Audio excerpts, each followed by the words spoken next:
Hola a todos, yo soy Leonora Castaño y vengo con mi video de la semana dentro del proyecto de lectura de cuentos cortos que comencé hace unos días. La idea es que en este video semanal yo incluya o yo lea uno de los cuentos que me haya causado más impresión o que más me haya gustado dentro de los que estoy leyendo en mi podcast El Cuarto de Atrás cada día. Espero que ustedes me estén siguiendo en el video, en el podcast. El podcast lo pueden encontrar en Spotify o en Spreaker. Simplemente es que lo busquen como El Cuarto de Atrás. El día de hoy voy a leerles el cuento Casa Tomada de Julio Cortázar. Es un cuento maravilloso. Julio Cortázar no necesita presentación. Es uno de los principales escritores latinoamericanos del siglo XX, que forma parte del grupo que se denominó el boom latinoamericano, y que escribió unos libros maravillosos como Rayuela, como Cronopios, muchísimos cuentos, relatos cortos, dentro de los cuales está incluido Casa Tomada. Hoy quiero compartírselos.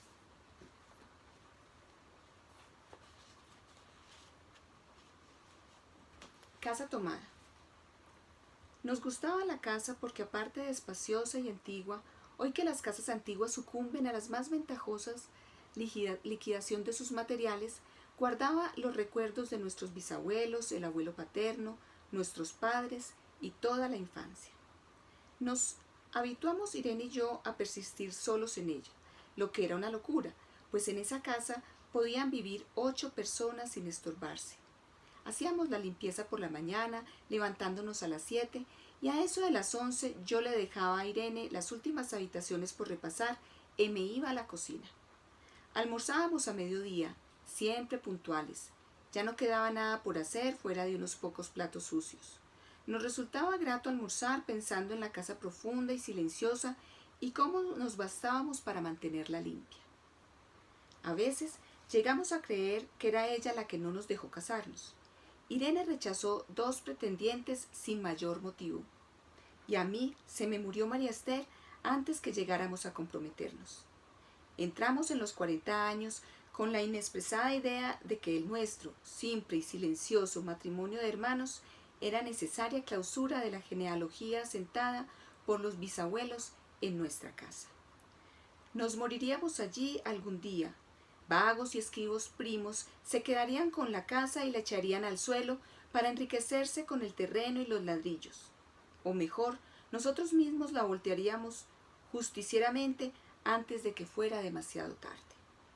Irene era una chica nacida para no molestar a nadie. Aparte de su actividad matinal, se pasaba el resto del día tejiendo en el sofá de su dormitorio. No sé por qué tejía tanto. Yo creo que las mujeres tejen cuando han encontrado en esa labor el gran pretexto para no hacer nada. Irene no era así. Tejía cosas siempre necesarias: tricotas para el invierno, medias para mí, mañanitas y chalecos para ella. A veces tejía un chaleco y después lo destejía en un momento porque algo no le agradaba. Era gracioso ver en la canastilla el montón de lana encrespada resistiéndose a perder su forma de algunas horas. Los sábados iba yo al centro a comprarle lana. Irene tenía fe en mi gusto, se complacía con los colores y nunca tuve que devolver madejas. Yo aprovechaba esas salidas para dar una vuelta por las librerías y preguntar vanamente si había novedades en literatura francesa. Desde 1939 no llegaba nada valioso a Argentina. Pero es de la casa que me interesa hablar, de la casa y de Irene, porque yo no tengo importancia. Me pregunto, ¿qué hubiera hecho Irene sin el tejido? Uno puede releer un libro, pero cuando un pullover está terminado, no se puede repetirlo sin escándalo. Un día encontré el cajón de abajo de la cómoda de alcanfor lleno de pañoletas blancas, verdes, lilas. Estaban con naftalina apiladas como en una mercería. Yo no tuve valor de preguntarle a Irene qué pensaba hacer con ellos. No necesitábamos ganarnos la vida. Todos los meses llegaba la plata de los campos y el dinero aumentaba. Pero a Irene solamente la entretenía el tejido. Mostraba una destreza maravillosa y a mí se me iban las horas viéndole las manos como erizos plateados, agujas yendo y viniendo, y una o dos canastillas en el suelo donde se agitaba constantemente los ovillos. Era hermoso. ¿Cómo no acordarme de la distribución de la casa? El comedor, una sala con gobelinos, la biblioteca y 3 dormitorios grandes que daban en la parte más retirada, la que mira hacia Rodríguez Peña. Solamente un pasillo, con su maciza puerta de roble, aislaba esa parte del ala derecha donde había un baño, la cocina, nuestros dormitorios y el living central al cual comunicaban los dormitorios y el pasillo. Se entraba a la casa por un zaguán con mayólica y la puerta cancel daba al living, de manera que uno entraba por el zaguán, abría el cancel y pasaba al living. Tenía a los lados las puertas de nuestros dormitorios y al frente el pasillo que conducía a la parte más retirada. Avanzando por el pasillo se franqueaba la puerta de roble y más allá empezaba el otro lado de la casa. O bien se podía girar a la izquierda justamente antes de la puerta y seguir por un pasillo más estrecho que llevaba a la cocina y al baño.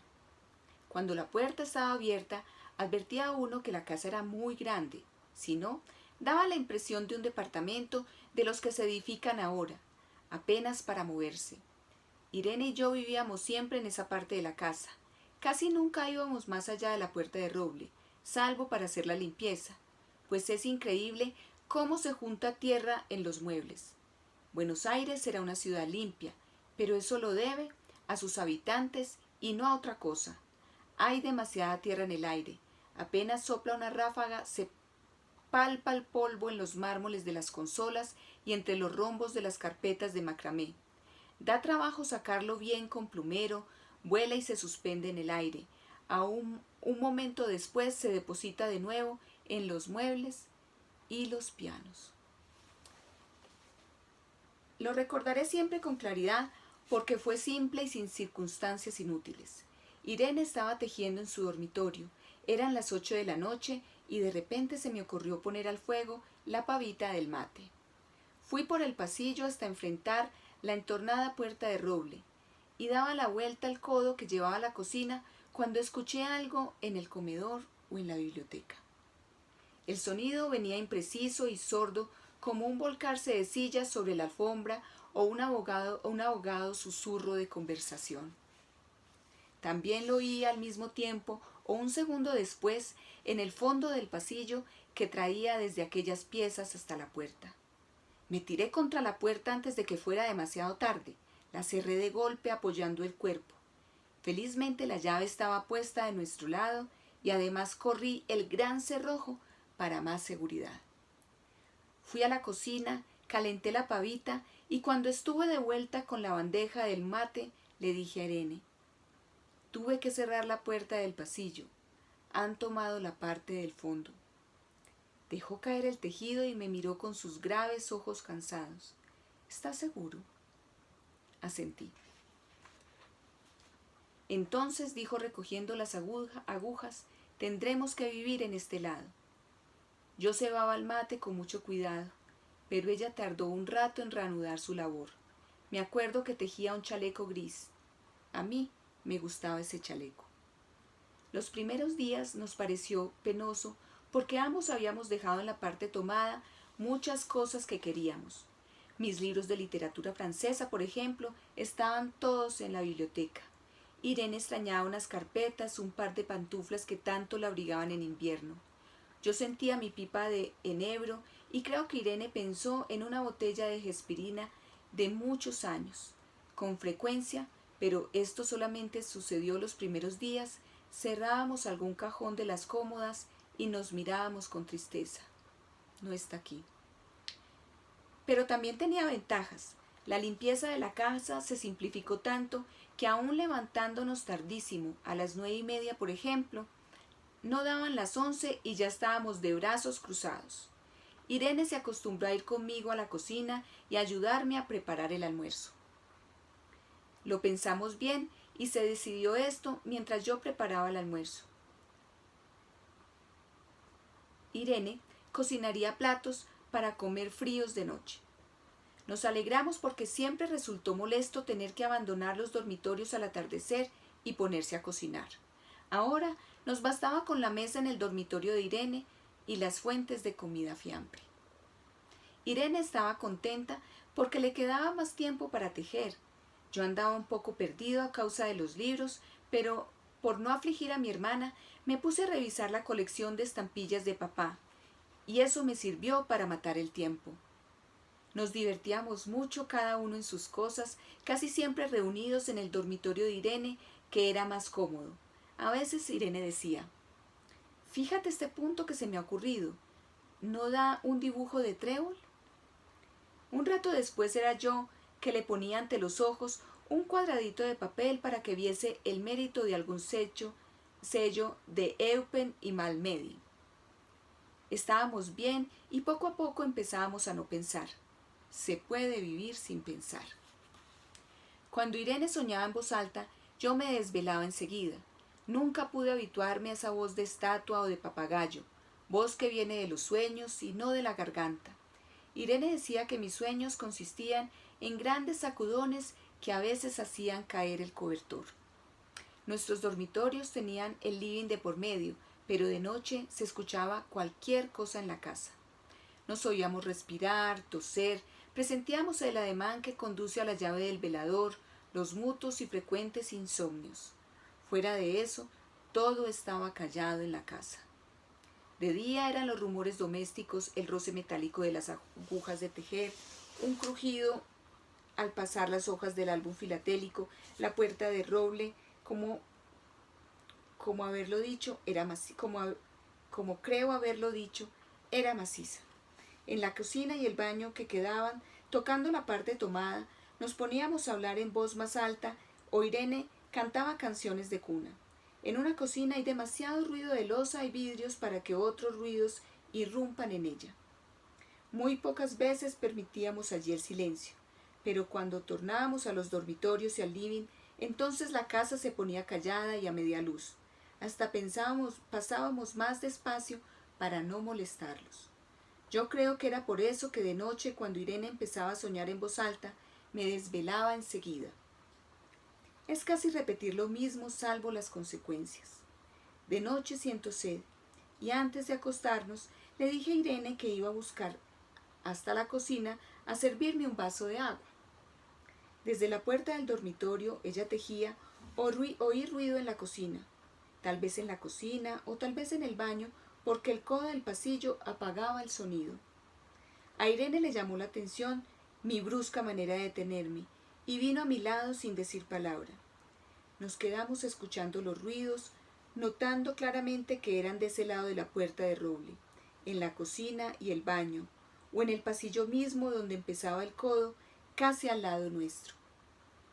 No nos miramos siquiera.